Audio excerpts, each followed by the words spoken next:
How's everyone doing? Welcome to the final episode of After the After Hours with your boy TraderPrad. The final day of this week. Is tomorrow going to be a free fall Friday? Now get ready for tomorrow. Powell going on the microphone. Powell going on the microphone again. Get ready for tomorrow. So I do have a watch list ready, but if you guys are ready, hit that like and subscribe. Hit that like and subscribe. Thank you guys for all the love. Thank you guys for all the support.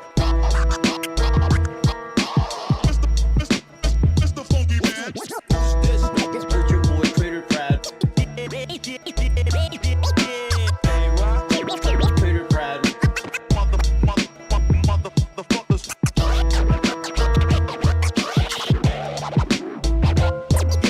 But if you guys are ready for this show to get started, why don't we dive into the full screen and hit that like and subscribe.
Yo, what's up, nerds?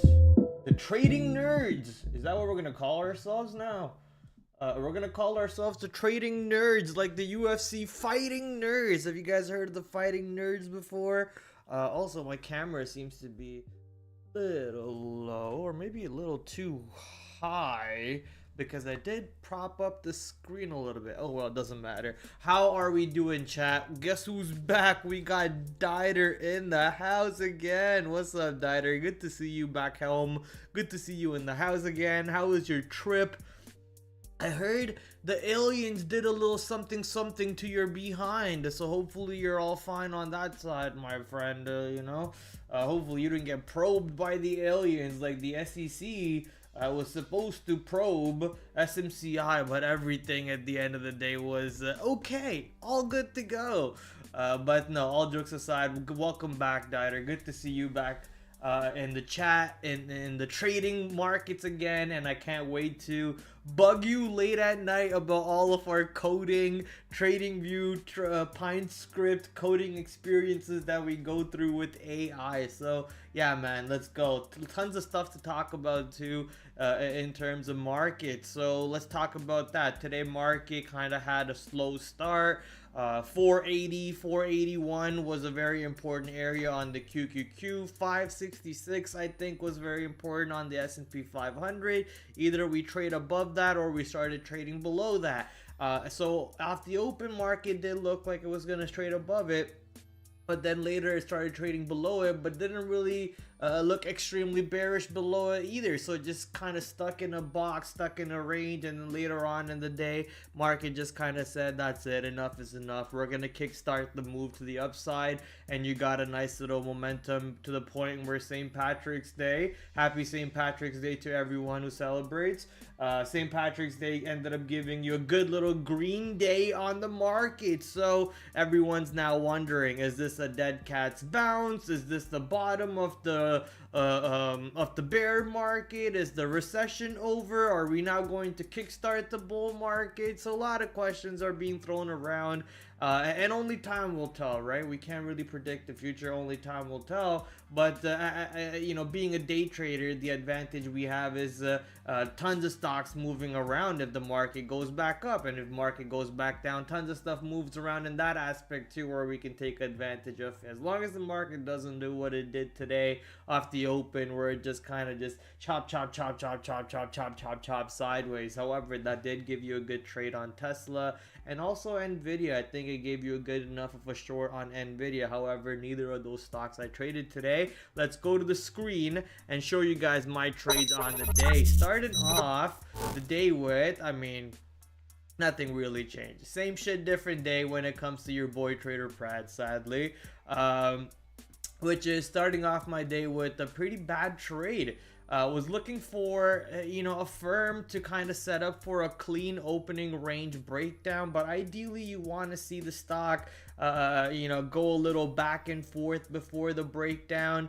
It never really did that, but I just went full crazy mode and just started piling into the short, taking weird stops and then getting back into the trade, taking more weird stops, and then getting FOMO when after I get stopped out, I see a little move back down, and then letting the stock go all the way back into the VWAP area for me, and then fighting that move again over here. So just lots of crazy reactionary moves where a setup is not even playing out. Actually, if you think about it, the setup is to the long side. The setup is over here, a failed lower day breakdown. You had the backside long, you had the fashionably late scalp, you had the pullback and actually hold of the 45 area. And if you actually take a look at the tape at the $45 today, you will notice that the $45 just constantly was printing size, an unbelievable amount of size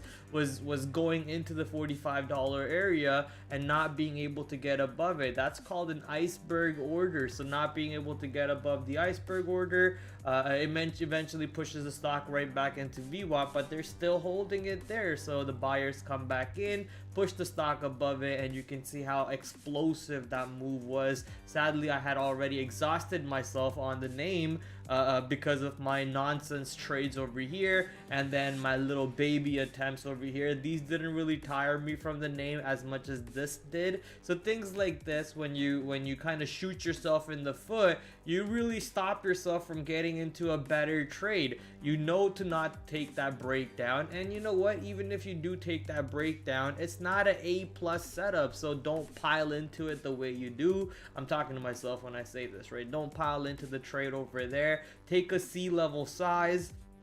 You get stopped out, you monkey in, you monkey out, move on. The next trade is very simple. You got a nice little failed lower day breakdown, higher low, higher high, higher low, higher high. You got a good little backside scalp over here. You got a fashionably late entry over here. You got that 45 breakout, and you got to move all the way up to 48, barely risking anything on each one of those setups to the upside. So keep an eye out for a firm. They had a news catalyst today. Klarna, I think their competitor Klarna partnering up with Walmart. So because of that catalyst, the firm dropped like 14-15% to the downside. So big move down, eventually recovering most of that move, only ending 6% to the downside at the time of the screenshot, which was I think like 3 o'clock or so. So we'll take a look at the stock obviously when it's time to talk about our watch list.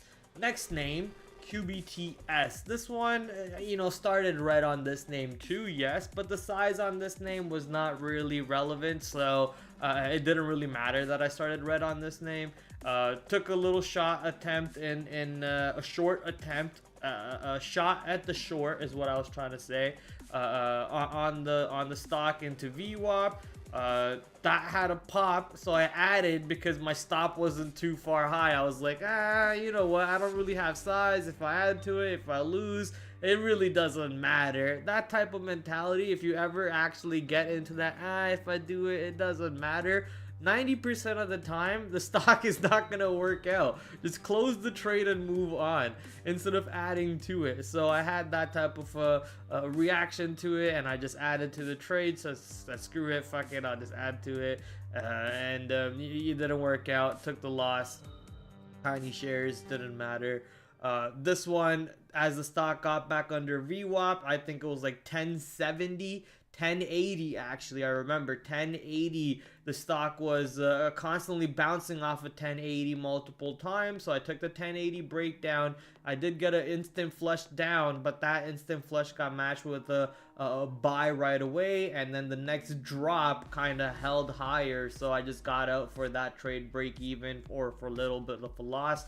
Didn't really matter because also that size I kept that small. Didn't really have the read on QBTS, so didn't want to risk too much on these trades anyways. Kind of the same idea over here on IonQ. I was using IonQ as a barometer to trade QBTS for the most part, and I guess, you know, you could have used that. You can see how QBTS and IonQ kind of had a similar move. They're in the same sector, but this is, you know, it gave you multiple opportunities to get into that short that I was looking for. But over here, I gave it one attempt with small size. I think C or C plus size, I guess you could say. And as soon as the stock kind of started going against me, on the first flush down, I cut my size to break even for half of it, and the rest of the half I just kind of threw it out for the stop over there, and I said I'll just let that stop hit. But overall, did not need to be in this trade. Just boredom, pressing keys because I got nothing else to do. I have no trades on board. I'm watching YouTube, and I was like, oh, that looks like a failed break of that little tight consolidation, and then sellers kind of came right back in from VWAP, in which case, you know, maybe we do get another move back down to 24. I don't have to risk much over here. 24.70, I'm risking 30 cents for a move back down to 24, maybe a move even lower than 24 going into end of day, but no dice, and thankfully I was smart enough to cut my trade by half over there. ANTE, late day small cap, high day breakout, looking to kind of look for those trapped shorts. Can the shorts just get trapped over here by having their stops, those weak paper handed stops over here? And if they do get trapped, then I want to take advantage of that stops getting burst, give me a move to at least $2 or so. I didn't get the move I wanted, so I just bailed on this trade, and I think eventually it kind of just did nothing. At least when I was watching it, just traded back around 150, so I might have done the right call. But ideally, when these moves happen, you get that breakout, you get this little pullback attempt, and then the stock just blasts off into like $2, $3, and never really returns back. So when I see like a return like that and actually takes back that low, even pushes back through the original breakout low, I just kind of don't want to be in that trade anymore. But you can see I basically get stopped out before it tries to make that second run. Loser, but not anything significant. NAOV, small cap name, good little winner over here. Took decent size, but would have actually had full size at the max high size over here had I seen the failed breakout of 4. I think I was distracted by quantum names. Also it was SSR, so I would have had to chase the stock to the downside around the $4 area. Not sure where I would have actually gotten filled, but managed to get the fill on the break of the opening range low around this area. Added to this trade. Again, as I saw more sellers kind of piling in, took profits, took more profits on the break of this little high, but on this little range high, you can see how the stock pops up and then immediately gets stuffed back down. So I add back into that trade, taking some profits back into this range low, getting ready to take the breakdown at $3. But when the breakdown at $3 actually happens, it's on SSR, so I don't get filled on that breakdown, and then I get a little bit of FOMO because I don't get filled on the breakdown. So now I chase on the trade with way smaller size, but thankfully I realized that, hey, it's not going in my favor, so I just cut the trade and I move on, and you can see how that was possibly the best thing I could have done at that time on NAOV. Last but not least, the stock that I kind of killed it on, I smashed this name today. Really sized up on this one too.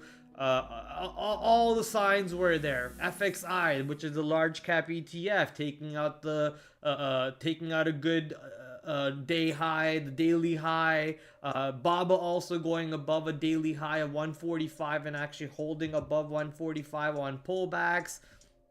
So BABA gives you a couple levels to trade off of. It gives you the opening range breakout over here. It gives you that 145 pullback over here. But if you look at the wedge, it has a lower low, sorry, a low over here and a low over here where you can kind of draw the wedge, and then these two highs where you can draw the wedge from. Right as that wedge breaks, I really pile into the trade and I add a little bit more, and then when the high day breaks, I add more to that trade, quickly scalping some profits. Second chance scalp from SMB over here, taking that move to the upside, doing a little bit of a dance back and forth, and it ends up being a little bit of a winner to break even trade. I'm not even gonna count that as a real winner. It is a winner, but I'm not gonna count that as a real winner. I'm just gonna count that as a break-even trade. So most of the money comes from this area over here. So this wedge break, which was a S&B Capital video that was released recently, right? They talked about that wedge break for anyone who's seen, taking that nice little pattern break, taking the higher day pattern break, and then taking the S&B Capital second chance scalp. That's the beauty of trading names that are in play. When you're trading in play names, you get more than one setup. You get the opening range breakout, you got the pullback into a daily, not really a setup, but kind of a quick little tape read possibility around 145. Then you actually got a setup, which is a wedge breakout. Then you have this consolidation breakout. Then you have the days high breakout. Over here you have the S&B Capital second chance scalp. So bunch of opportunities that you can play with an in-play name, and usually that's the way she goes. You just get so many opportunities when you're trading the right stock at the right time. Thankfully, that turned my pretty sour day from a firm to a small green day. A little bit of back and forth on IonQ and a couple other dances such as ANTE actually make me give back some of my profits that I make on BABA. I was up 0.5 R and I give back a little bit of those profits from BABA on IonQ, which I didn't need to get into. It was just a random boredom move, so could have been avoided very easily. And then I also give back some on that other stock, ANTE. But honestly, I was okay with risking, 0.1 R, looking for, a 3R, 4R win on that. That would have been a monster win had that actually hit. Sadly, no dice for your boy Pratty Daddy. Let's talk about the stocks that are in play for tomorrow, or potentially in play. I'm not a fortune teller, but potentially in play names for tomorrow. What the? How's this 2 minutes?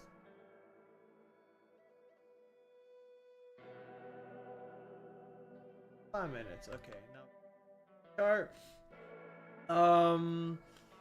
So stocks that might be in play for tomorrow. Since this is the first stream of the week, let's actually show you guys the earnings calendar of the most anticipated earnings names. QFin, which is a pretty important name. We'll talk about that in a bit. Nothing really on the earnings calendar that's reporting this tonight after hours, at least the one I care about. Tomorrow pre-market, we do have one, Xpeng, but we'll see if it gives you a good trade or not. Nothing over here. SIG, Williams Sonoma, Kingsoft Cloud, sorry. General Mills, some names over here that are potentially trade worthy. Five Below. Then you have Pinduoduo, that's a big one, obviously. Jabil, JBL, we've seen this one move quite a bit before. Nike, Micron, FedEx, Planet, PL, NIO, which is basically Xpeng, and if I remember correctly, Li Auto reported last week Friday. So it looks like a lot of Chinese names are actually reporting at the moment. And yeah, these will be very important because the sector is very much in play. You're seeing FXI blast off, you're seeing Baba absolutely roar to the upside, but sadly no real earnings names for us to talk about tonight, so we can go directly into stocks that already reported earnings last week, or have been making a little bit of a move so far after their report, starting with ADBE. Adobe recently reported on the 13th of March, if I remember, or overnight, I can't remember. But overall, you got day 1, day 2, day 3, so not really a day 4 type of play coming in for us to take advantage of. There is no day 4 setup, but from what I remember, Adobe's earnings report wasn't bad. So if Adobe reclaims, let's say 400, I know it's kind of struggling to get above 400. Today's high is actually 399.88. So if Adobe actually manages to get above 400 with its ATR of $14, I don't see how it doesn't get into 407 or higher. And then starts to look to gap close. They actually make 20 bucks a year, so it's a very profitable company. And I think they guided lower slightly, or I can't remember what actually brought the stock down. Maybe it was lower guidance, but I do remember them doing pretty good from overall. And honestly, I use Adobe Photoshop every single day for my thumbnail making on YouTube. For those of you watching me on Twitter, you don't get to see these fancy thumbnails that I make on YouTube, so go follow me on YouTube for extremely hilarious, funny thumbnails.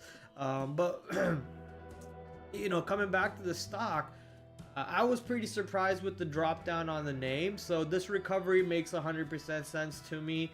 Now at the point as a day trade, I think you're kind of just watching for, you know, this little hourly resistance turn into support. You can see how you know, the stock got above this hourly resistance today, and then the next few hours we just spent using that area as a support. So basically, what is that price? 395, 396, 395. That's crazy how that is such, you know, the low of those 2 hours. 396.50, 396.42, and I have 396.36 marked out. For some reason it's red in color also. What does that mean? What is the red color? 96.36. Oh, it's yesterday's high. Gotcha, that makes sense. So if it starts to actually stay above Friday's high, I don't see how the or Adobe doesn't get above 400 and push into 407 and so on. So looking for first, I guess you could say inflection level 396. Nah, inflection level 400. Support is going to be 395 slash 396. I can't type for shit right now. And resistance, obviously, first resistance will be the earnings day high of 407, and then you can just do one ATR move from the low of the day to high of day to figure out if the stock has more move above 407. You can do measured moves for breakouts and so on to see if the stock has more move above 407 from your entry based on the setup. So a bunch of ideas over there. Let me remind you here that there is no real 4th day setup on earnings. You already had 3 days play out. There is no 4th day setup. So what we're doing here is basically now playing with what could be resistance turning into support, and then playing with the overall market flipping back into a little bit of a buy territory possibly, as we are getting above the own market's hourly resistance zones also. So Adobe, keep an eye out for this one. 395, 396 area holds. I like the long pretty much. Let me put that in my notes. If 395 area holds, could look for a long through 400. If stock already strong above 400, look for dips to get long. Pretty simple. Next stock I have on my board here is Palantir. Not sure if I want to do anything with it, honestly. I think, you know, you have that 90-50 area. If Palantir gets above that $90.50, you might have a little bit of a room to the upside. At the same time, you have that $85 room to the downside. So there's levels that's stuck in a range. Volatility is dying. I shouldn't really say that. I mean, the stock has a $7 ATR and it still does like 100 million shares. So, you know, it's still worth keeping an eye on. It's just stuck in a range too much for me right now to make this a high priority trade. And without any fresh news on it, it's just not exciting for me. So gotta keep an eye out for potential ranges because of how liquid it is, because of the ATR itself. You might be able to catch a trade from yesterday's high, from yesterday's low, from last week's high, from last week's low, but that requires you to be really patient, wait for these levels to come in, and then you see if SMB capital setup allows you to get a quick little scalp entry and so on. So just an idea to keep in for Palantir. XPEV reports earnings tomorrow. I did not know the stock was at $24. Wow, okay. $24 is pretty good. They made a pretty good recovery over here. Has the other partners in crime have been doing the same? No. NIO dropping back down. Do you guys remember when I was so bullish about NIO compared to XPEV and Li Auto? Boy, oh boy, am I wrong about that one. So XPEV has had a way better recovery compared to, actually above its 200-day, well above its 200-day moving average. So pretty good recovery on this one. We'll see if the earnings report continues to give a boost with the whole sector getting a nice little boost at the moment. Let me show you guys FXI. Here's FXI daily getting a nice breakout move on not even above average volume. That blue moving average is a 20-day moving average on the volume over there. So not even above average volume coming in for the ETF, but clearly an above average intraday candle for the ETF overall, possibly getting carried by Baba, and the other ones then also joining suit. Ooh, Baidu getting above 100. I don't know why I ignored Baidu when I was doing my prep yesterday overnight. I was like, nah, screw Baidu, and boy oh boy was I wrong on that one. FUTU, if you want some small cap names, you got TIGR, EH, Yum Brands China, YumC, YUMC. Oh, that's a good breakout on YUMC. Why didn't I take a look at this one? I had it mapped out, I just didn't take a look at it. So lots of Chinese names over here to keep an eye on. So obviously XPEV is just one of them in that sector. Let's actually go through the Chinese names to see if we can find a good opportunity to trade off of. Baba, hourly, delete these lines.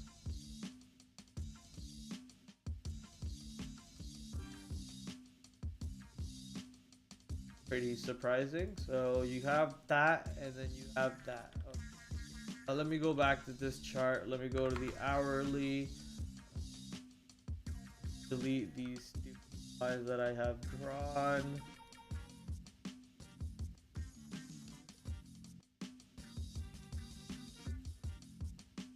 Alright, so basically you have this range for tomorrow possible from 147 to 148.50. If it does dip from 147 to 148.50 into the 145 area, possibly could still look for longs into 145, but 145 needs to hold. If 145 doesn't hold, then I'll be pretty I'll be question marking the long on the stock after that one. So pretty strong move. You would expect the 147 at the very least on pullbacks to show support. As for resistance at the moment, 148.50, you can kind of put that in your resistance columns in your notes, but I will not be surprised if the stock is already trading around 150 tomorrow or above 150. So keep an eye out for Baba, a very in play sector. possibly you know, the one that makes me most of my money tomorrow too, if the setups are there. QFin reported earnings today, had a monster move breakout also, so this one might be a sneak gem tomorrow that kind of sets up for a really good trade. So watch out for QFin. Any pullback into 46, we're watching to see if previous support turns into previous resistance turning into support. And then you're looking to see if buyers step back in around 46 for a clean move back into 48.50, which is actually one ATR. So from 46 low to a 48.50 high, that would be a clean one ATR move on this name, and that would be a day 2 move on an ER name basically. So support 46, resistance 48.50, inflection level, I'm gonna leave that column empty. If stock can hold above 46, look long. So looking to see how this one sets up. If it's already above 48 tomorrow in pre-market and I have to make decisions about 48, guess what? It's just gonna make my life much easier, because at that point I'm only looking long on dips, and if the stock is really extended, I'm pretty sure you guys can define what extended is for yourselves. I don't have to do that for you. But if the stock gets really extended, like small cap extended, right, in that case, then mean reversion plays are always on deck. JD finally making a little bit of a move back higher, but this has been a stock that just goes back and forth, so I'm not sure I want to sign up for that pain. I did once and it was painful, so I'm not sure I want to do that again. It'll just be on the shadow watch list for now. If it actually gets above 48, above 46, then you know, maybe I'll care about it. But for now, it's just not really something I want to be dealing with. You have better stocks, honestly. You have Baidu, you have PDD, which is reporting earnings soon, you have Baba itself, you have QFin, which is an AI exposed China name. So that's like a trifecta over there in this market. What more do you want, right? So QFin is almost the #1 priority tomorrow. Baidu, good move, but from what I remember, Baidu is very thin, very illiquid, and you know, the spread is actually nasty, so it can chop around a lot. If you want to trade any Chinese names, you might just go trade Baba, in my opinion, over Baidu. But with this pop, things do get interesting. It's not completely ignore the name. Potentially on pullbacks, if the stock is strong above 100, then it's a no-brainer long at that moment. So inflection level, I'm gonna put 100. That's going to be the under over. If the stock is not strong above 100, I think you got an easy short move back into $97. If it's strong above 100, I think you got a pretty decent move above 100 for at least like a $3 move. I think ATR is $4, so at least a $4 move above 100 if that's the low a day. So watching under over $100 on Baidu. Pinduoduo, since they're reporting earnings soon, I'm not sure we'll see an explosive move with the rest of the sector, but it is possible. Right, as the sector is getting dragged up higher, it is possible that the Pinduoduo gets pulled to the north side also.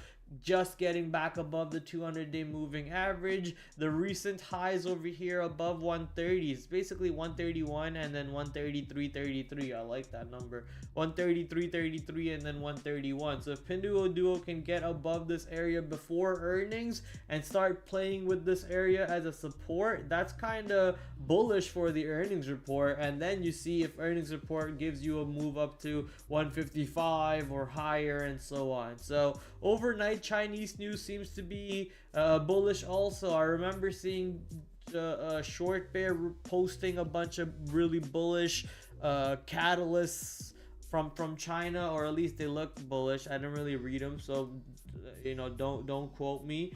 So that might have caused this big move on the sector overall. Pinduoduo, FUTU. This is a good name to keep an eye on, but they just recently reported earnings and didn't really have any move behind them. So I'm not sure if I want to do anything with it. Also, $117 name, 4 million shares. Just not sure I want to do anything with these guys at the moment. Let's go to Yum Brands China. That's a good daily level that it's breaking out of. Is that an all-time high? It's not really, but that's a good 52 week area that we're breaking out of, and a solid resistance that we're breaking out of. So any pullback and support above 50 is just, you know, easy long. At the moment, you might not be able to get a pullback into 50, so watch for pullbacks. If the sector is strong, I think YumC might be a very easy long for us. ATR of $1.50. So yes, peel your eyes open for this bad boy. FXI, clear breakout on the sector. The higher the sector is, the better all of these ideas we just talked about. As simple as that. The higher the sector, the better all of these ideas are. Affirm clearly had a false breakout on that news catalyst. So clearly had a false breakout on the news catalyst and pushing back up.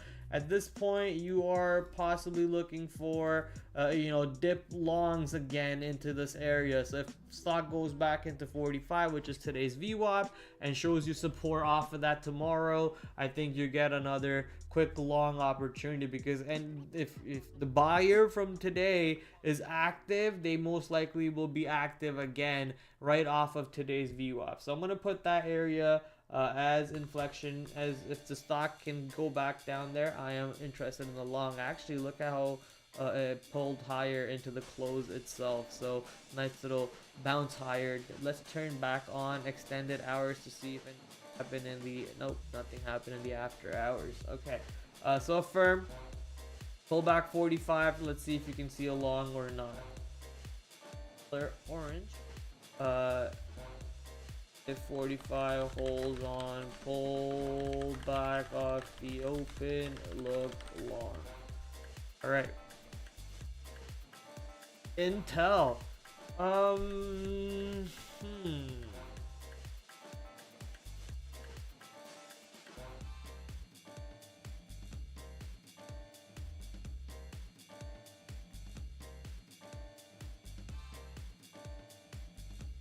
Trying to crack my neck here while I think about it. I don't know what I want to do with Intel. I don't know. It does do good volume. Boomer name. You can get really good risk. Doesn't hurt keeping an eye on it. You might get a setup or two.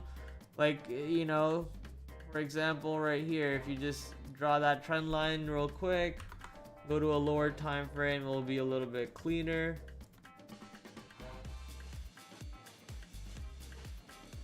Okay, so you, not really a wedge here, but you know, you got a double bottom here on the 2 minute that you can use to get long, and you're basically, you're possibly getting long 250 and you're risking 245, 240, and you end up getting, you know, almost 50 cents. So you're at best risking 10 cents, 5 cents, and you end up getting, you know, 50 cents type of trade all the time on these type of, you know, high in play boomer names that are very liquid. So if that actually sets up, you know, you might be, it's worth keeping an eye on, is what I'm saying. It's worth keeping an eye on. I'm just right, like this one's a decent trade over here. You got some volume on the high a day, which didn't have any follow through, pulled back, VWAP held. It's got some good patterns here, and if you look at this move, it's basically a bouncy ball, potentially high a day breakout into the last month's high, which is $27.55. So there are opportunities here that you could see on Intel. I'm not going to discredit it. You could get a play. So I'll actually give it the respect and put it orange respect. We'll see if there's a play on it. Let me go read what the catalyst was for Intel. I know that, you know, a bunch of bunch of things keep happening when it comes to Intel.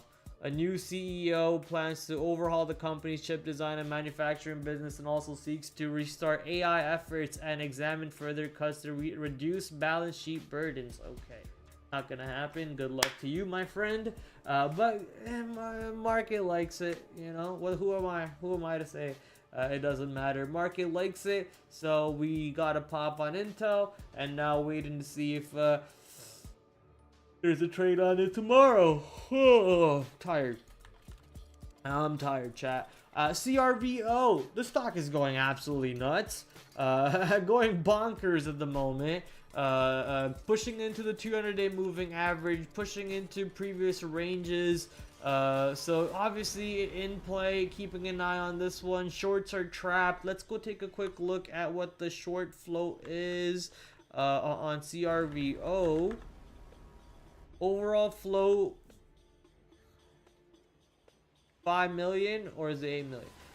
Short float 16 million. It's okay. It's not, you know, bad. Anytime it's like in red is kind of where we should get excited, but it's not in red. I think 20% is where Finviz will start coloring it red, or is it 25%? Doesn't matter, but 16% is still pretty high. And right now, you know, you probably have a lot of shorts trapped from day one, day two, especially from day two, and then some of those stops getting triggered, and then, you know, possibly more shorts coming in tomorrow, today. We're looking to see how crazy can the stock get. So keeping an eye on this one for sure, because the higher this goes, the more fun it is for the mean reversion that sets up eventually. But the stock did have its own news catalyst also, so you might want to be careful. Reporting financial results. Additionally, Capital might maintain a buy rating at a $10 per share target on the stock, which is basically what it's heading into. It's $1 away from that target. It's a CRVO. Keep an eye on this one. Quantum sector, QBTS,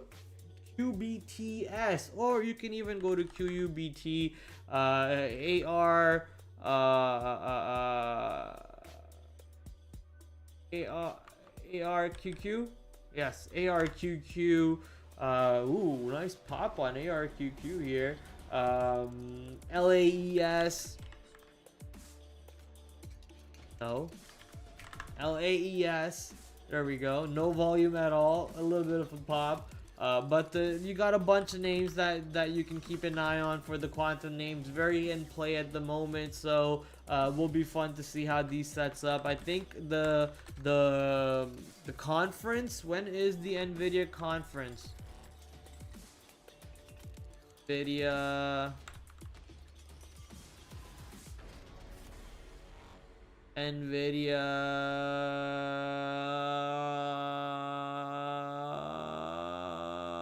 What am I looking for here?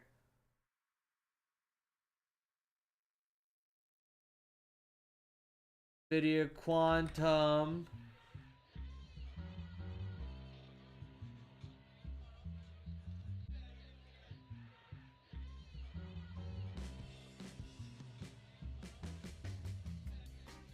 So that's QUBT.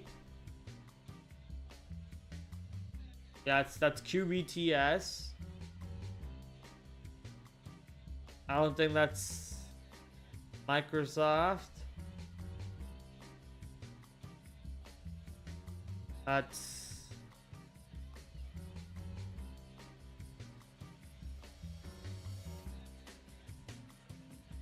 UNTINUMM. I thought that was public, no? Okay, never mind. RGTI. So you have IonQ. So you have RGTI, you have IonQ, Microsoft, you have QBTS. When is this date? March 20th. So okay, a day after FOMC, and FOMC is coming up soon too. So lots of fun activity over here coming up, ladies and gentlemen. Accelerated quantum computing. What was this today?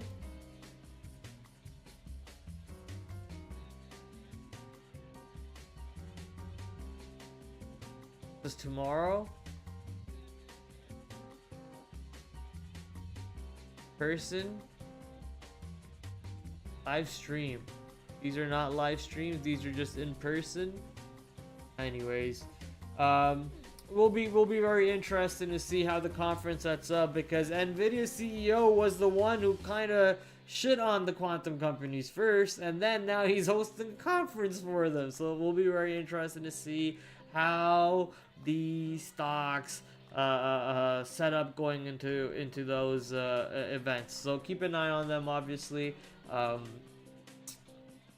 Coin made a pop today, which doesn't make me too happy, because I'm looking for the breakdown on coin to get short. But keep an eye out on it. You know, it'll happen eventually, and when it does, that's gonna be you know, trigger finger happy Prad. So I'm gonna set an alert again, because that alert deleted itself. So set an alert again and be ready for when that happens. MSTR kind of popping back up with the rest of the Bitcoin market, so nothing really to do here. Volume also dying down big time on MSTR. Robinhood had a nice pop today, getting back above last week's high, so that's a little bullish, kind of looking like the market too. If you look at how market just got above its last week's high too today, going into the end of the day and so on. So good job on Robinhood. I think Robinhood also had a little bit of its own catalyst for the upside move, so keep an eye for some dips to get long as 40 is holding. But if Robinhood gets back below 40, that might be you know, not something that you want to fight for the long side. As for the large cap stocks, Nvidia, Tesla got smoked today. Well, I shouldn't say smoked. They moved down. So I guess that shows you that Tesla is still relatively weak compared to the rest of them, where some of them were, you know, actually doing fairly strong. Nvidia was kind of weak too, honestly. But you get the idea. So if the market actually has a dead cat bounce, maybe these are the ones where you want to keep an eye on, because this one could easily break down and go much lower, especially if that 217 area breaks down. Anyone who bought in this area recently is going to be looking for their exit stage right away. So will be some activity, some fireworks. I think you know, the market possibly cools off until FOMC, which is March 19th. Are we in March or May? March 19th. And at the moment, we are getting an expectation of no rate cuts. Let's go actually take a quick look at the tool, the mercantile tool, the CME tool. So still no rate cut probabilities, and only a 2% rate cut probability. So overall, market does not think we're gonna get a surprise rate cut, but never know what happens. Okay? So if something surprise actually comes out of the blue, boy oh boy, will it be fun. This week the Fed will speak. Why did you type it like that? You're so weird, TH. Why did you say speak in all caps? Yes, we know they will be talking. That's because FOMC, right? Is that what you mean? By the all caps, because they will speak. But if it's regarding something else, FOMC conference, right? Yeah, so you got the FOMC statement and the FOMC conference. I did read something about the Fed chair, or not chair, president being replaced, or I don't know. I could be wrong. I don't want to say something that could be wrong on, so I'll just refrain myself before I do that. Okay.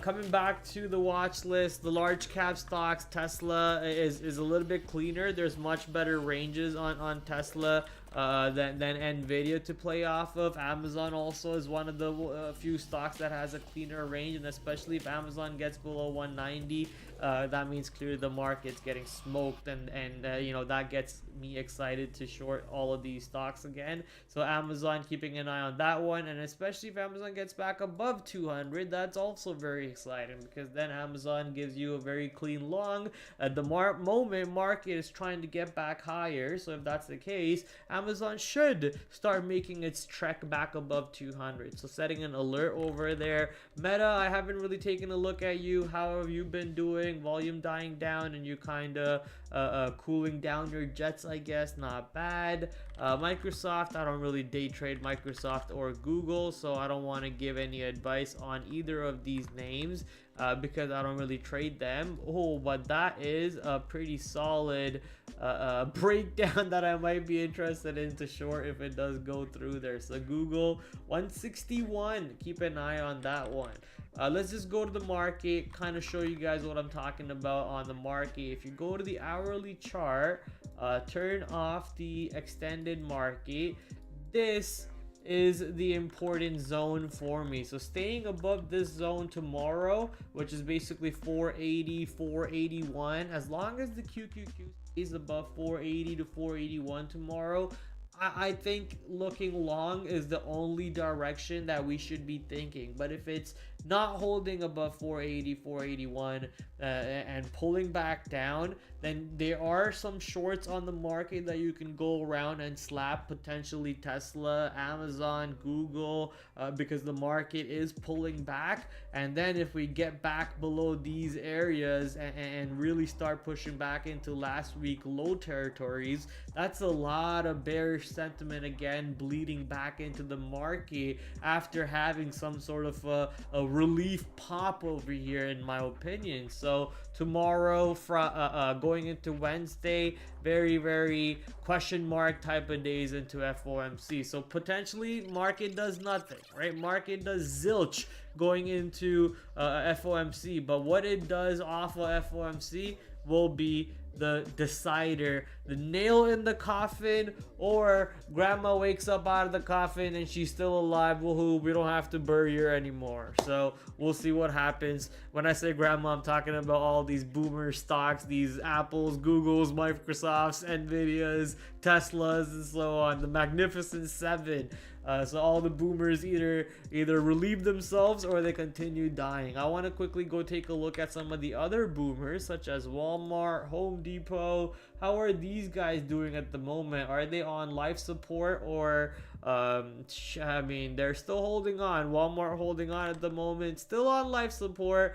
Didn't need to pull the plug. Home Depot got the plug pulled for sure. Home Depot plug got pulled, and they are shooting this dog behind the barn. Oh my goodness. Nice little bounce at the moment on Home Depot. Consumer Staples, XLP. That one getting a nice bounce off the 200-day moving average. How exactly is Google harmed by the tariffs? I'm pretty sure,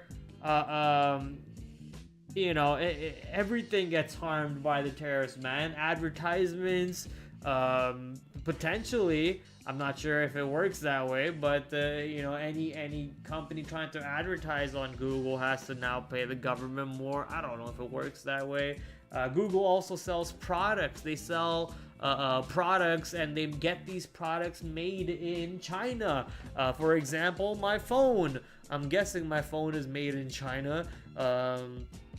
They make headphones, they make a bunch of products, they make Google Nest products, they make Google Home products. There's a bunch of stuff. So, you know, Google gets affected by tariffs. You just don't think, you know, as much.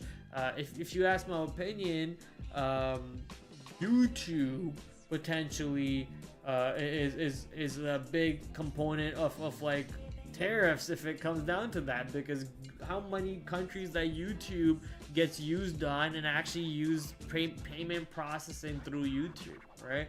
So you never know. You never know how much impact it will actually have. Tariffs will have impact on everything.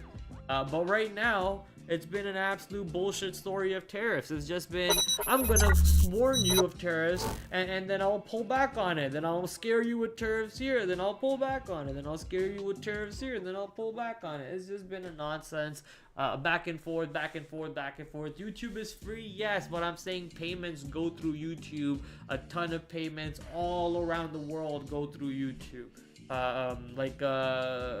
You know, I pay YouTube $10 a month, so all kinds of payments go through.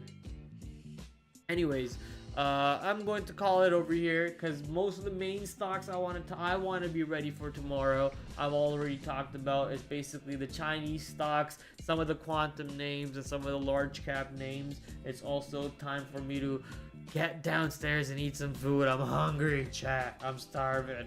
So I'll catch you guys tomorrow. Nothing really on the IPO calendar from what I remember. Let me quickly go check. Yep, nothing on the IPO calendar. And for the economic calendar, we do have housing numbers tomorrow at 8:30, building permits at 8:30, import price index at 8:30, but nothing really too big. You got the 20-year bond auction at 1 o'clock, yeah, nothing really too important on Tuesday. Everything's on Wednesday, so lots of fun on that day. I'll see you guys obviously tomorrow. Pull back over here for post FOMC analysis to see how the market's set up for us. I'll catch you guys then. TraderPrad out. Wait, I didn't even play the outro. Time to play the outro. Dider hasn't heard the outro in a long time. All right, peace, chat. I'm out. Monster moves on the QQQ, monster moves on Nvidia and other positions too all across the board. Magnificent 7 also had a pretty good day on themselves today, so pretty good moves across the board. Or tech basket get destroyed. Get ready for trade off of. Get ready for the watch list for tomorrow, ladies and gentlemen. So I'm gonna bring in my big screen over here, back to another brand new week of After the After Hours with your host TraderPrad. I'm doing great. Hopefully you guys are joining me on that great side. Markets are moving around. Might just be a risk on type of day, so let's see what happens. 8 o'clock tomorrow, as you guys know, we do the stream Monday to Thursday, 8 p.m. Shout out to my affiliate sponsors, Benzinga, Trade Ideas, the #1 scanner to go to, Trader Sync, promo code down below, promo code PRAD15 to get 15% off. I will catch you guys tomorrow, 8 o'clock, same time, same place. Until then, TraderPrad out. Adios.